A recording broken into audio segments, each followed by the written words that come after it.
Hey everybody, this is John for MTG Nexus coming at you with a quick deck overview, this time with a long forgotten deck that's starting to come back, and that is Izzet Prowess. As a friendly reminder, if you do like these informative deck overviews, please consider subscribing to the channel, giving us a thumbs up, and leaving a constructive comment down below. So Izzet Prowess is a deck that is kind of in between Burn and some type of heroic deck that you might see in the Pioneer format, in that it's playing a bunch of cards that get pumped by casting non-creature spells, things like Monastery Swiftspear, Soulscar Mage, Sprite Dragon, and also play a bunch of relevant interaction for what your opponent's doing. The deck is trying to get on the board quickly, once again with a bunch of red 1-drops, Swiftspear, Soulscar Mage, Dragon Rage's Chainlore in this particular build, and Sprite Dragon, and trying to get your opponent dead. The positives of this version over something like Burn is obviously being more creature-based. It's capable of much more burst damage, and it's capable of quite frequent turn 3 kills if you have multiple 1-drops in your draws, along with your free spells that we'll talk about here in a second. Downside, it's a little bit more vulnerable to creature removal, obviously. Burn, the one big thing about it is it does have a lot of reach outside of its creatures.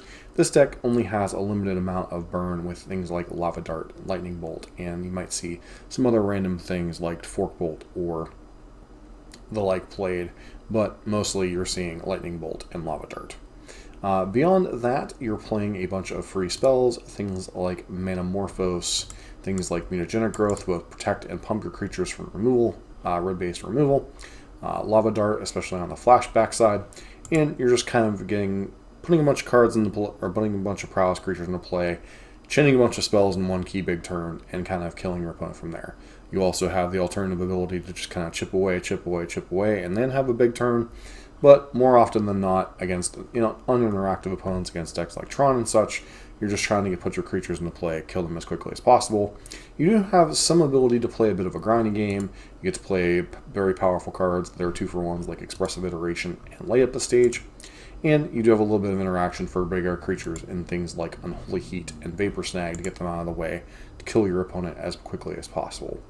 This deck was largely replaced by Izzet Murktide because Murktide obviously has access to much more counter spells and is more of a tempo-based deck. This deck is a little bit more all-in on being an aggressive combo-ish deck with a little bit of disruption in the form of some of your blue-based permission out of the sideboard. You are a little bit more red-based than Murktide, so you're not trying to play a double blue spell. So you do have options of things like Blood Moon out of the sideboard to be a little bit easier to cast than they are even in Murktide. Once again, kind of the downside of this deck was the fact that it was just so vulnerable to creature removal, and obviously Modern Horizons 2 brought a bunch more creature removal in the forms of things like Unholy Heat and Solitude, making the deck fall off a little bit in terms of the power it once had, and obviously it being replaced by the premier Izzet deck of blue-red Murktide. Sideboard options, you have access to a smattering of different counter spells.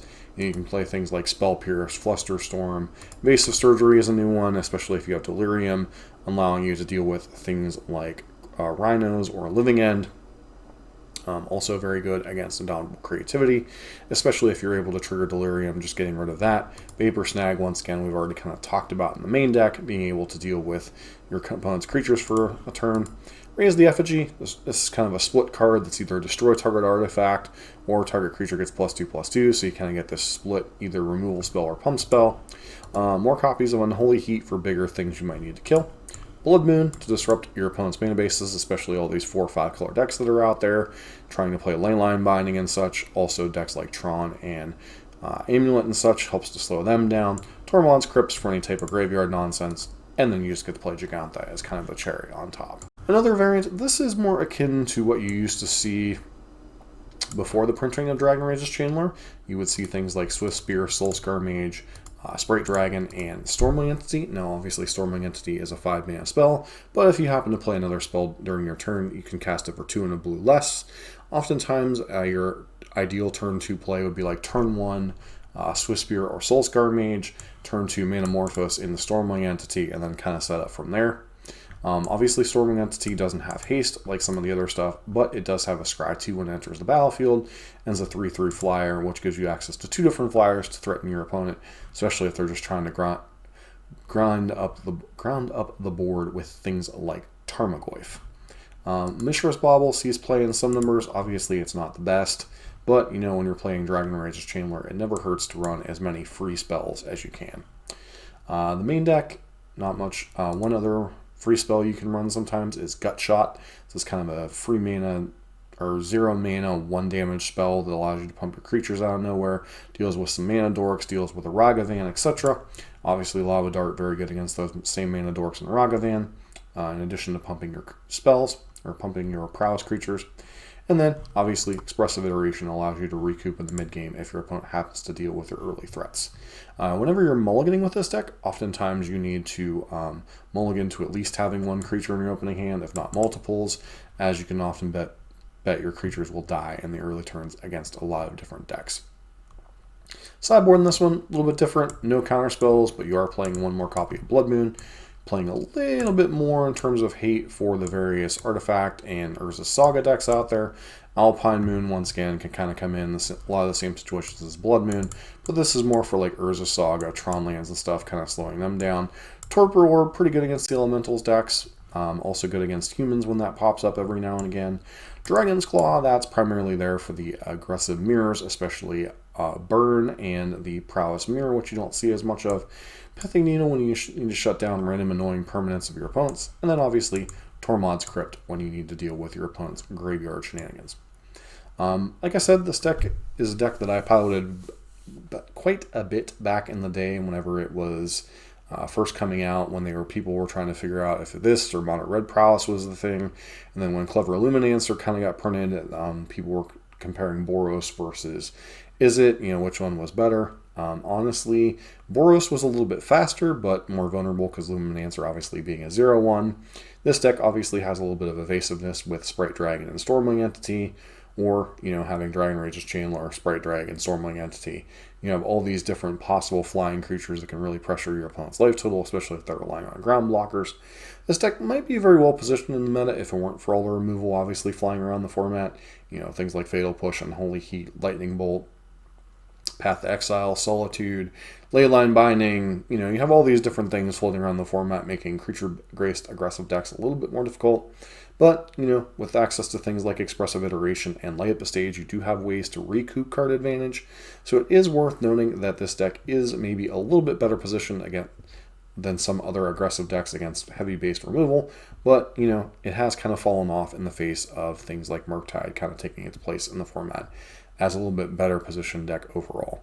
That said, if you're interested in playing aggressive style decks and you get tired of playing something like Burn, this is a deck that can be worthwhile exploring sometimes, and it's a little bit different pattern gameplay and often can have turn 3 kills, which are always exciting. But, you do have that downside of having awkward hands where you don't have creatures, or you have like 1 creature and it dies. Much like decks like Heroic in the Pioneer format, it's really kind of learning to mitigate what's your best hands in those situations and which hands can you afford to play and which hands can you not. So that was kind of a quick overview. Like I said, this deck's a little bit more, is very akin to the Burn deck in terms of what it's doing. Whereas Burn's vulnerable obviously more to life gain, this deck's a little bit more vulnerable to removal spells, although it does have large amounts of seeding cards with Metamorphosis, Expressive Iteration, Scrying with Stormwing Entities, Mishra's Bauble triggers, Light Up the Stage. You can even play things like Ancestral Anger if you really wanted to go that route, like they play in the Boros Heroic deck and the Pioneer deck. There are a lot of different ways you can see a bunch of cards in this deck, but overall this deck is very powerful, very explosive, a little bit vulnerable to removal. Obviously things like Fury, Solitude can kind of give you a rough time, especially in the early turns. But, if you're really liking decks like in the past, like decks like Infect, decks like Heroic, or just the Prowess decks in the past, whether it be Boros, Mono Red, this version, it's a deck you should certainly give a spin, and it's a deck that I really wish would see more play in the format, as it's a lot of fun to play. And maybe it's a deck we should consider bringing back on the channel at some point whenever I get more cards. But, that said, it's a deck you should be aware of. You might run into it on occasion in an F&M or in a league. And as always, don't forget to like, comment, subscribe, and let me know what deck you might like to see next for our next deck overview.